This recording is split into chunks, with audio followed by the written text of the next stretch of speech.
กองประชุมครบคณะวิสามัญของคณะบริหารงานศูนย์กลางภาคสมัยที่11ได้ไขขึ้นในเช้าของเมื่อวันที่24พฤศจิกายน2025นี้ที่สำนักงาน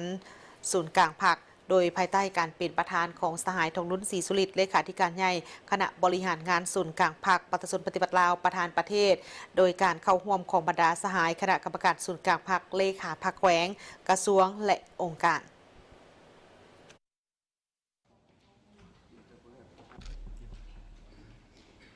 โดยกองประชุมได้ตีราคาว่าในสภาพการพักพื้นและสากลยังสืบต่อพันแปรไปอย่างต่อเนื่องซับซ้อนและคาดคะเนได้ยากคือปัจจุบันนี้แต่คณะบริหารงานศูนย์กลางภาคก็ได้สุ่มใส่ในการนำพาซี่น้ำอย่างเอาจริงเอาจังในการแก้ไขปัญหาเคียงห้อนของประเทศโดยเฉพาะเป็นการแก้ไขบรรดาปัจจัยเสี่ยงที่ส่งผลกระทบต่อสภาพเงินเฟ้ออัตราแลกเปลี่ยนราคาสินค้าพร้อมกันนี้ก็ยังได้เอาใจใส่สุขยุ่ส่งเสริมการผลิตเป็นสินค้าและแก้ไขผลกระทบจากภัยพิบัติทางธรรมชาติแก้ไขปรากฏการณ์หย่อท่อต่างๆในสังคม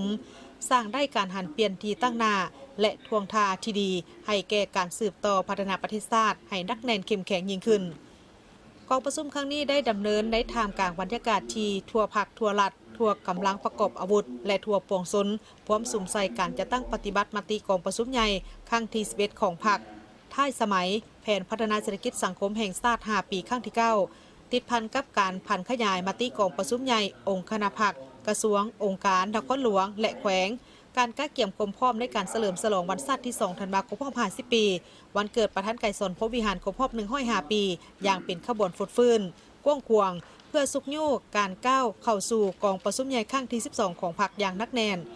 กองประชุมจะได้พร้อมกันค้นคว้าปรึกษาหารือเป็นเอกภาพและหับพ้องเอาบรรดาเนื้อในเอกสารสำคัญเพื่อก้าเกี่ยมให้แก่กองประชุมใหญ่ของพรรคครั้งที่12เป็นต้นแมนโครงการเมืองของพรรคฉบับที่3รายงานการเมืองแผนพัฒนาเศรษฐกิจสังคม5 ปีครั้งที่10และกฎระเบียบของพรรค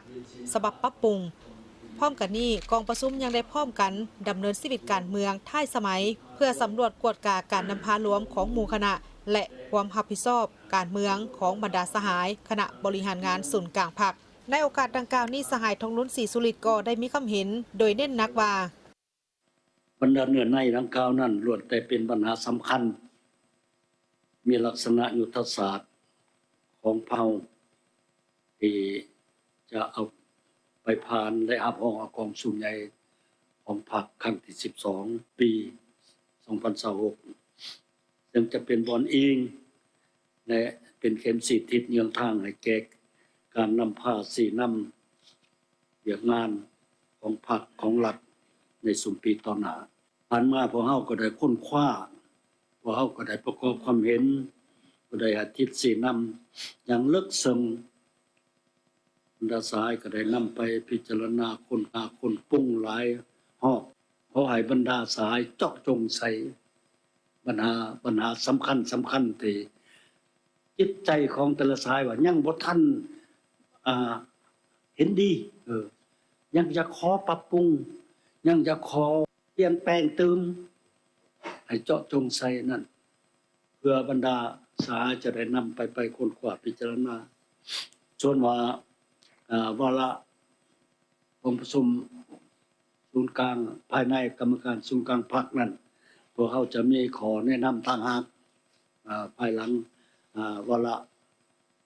เปิดกว้างสำเร็จไป